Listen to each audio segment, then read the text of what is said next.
неймингтің өзін өте бір отдельный ғылым ретінде қарастыруға болады сияқты. Әртүрлі маңыздар, смысл дейміз ғой, қоюға болады.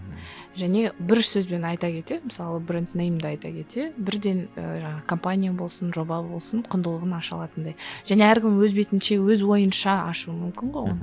Сандық дегенде, мысалы, түсінікті ғой, сандықтың не екенін. Бірақ әркімнің үйіндегі сандықтың ішінде әртүрлі заттар болуы мүмкін. То есть сандық общая ассоциация бірдей болғанмен, әркімнің өз сандығы бар да үйінде. Сол сияқты. Күшті.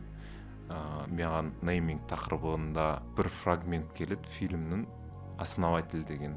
Неге сен біздің компанияны вообще сатып алдың дейді ғой? Макдональдс туралы фильм ғой. Макдональдсты неғып танадың? Сен тура осы котлетаны, тура осы бургерді өзің жасай алатын едің ғой деген кезде, мен келген кезде Макдональдс деп оқыған кезде ол маған Американың символы болып көрінді дейді ғой. Прикиньте, сіздер қанша жыл бойы бір атқа жұмыс істейсіздер, қаншама трафик сатып аласыздар, просмотр сатып аласыздар, блогерлардың ойларын сатып аласыздар.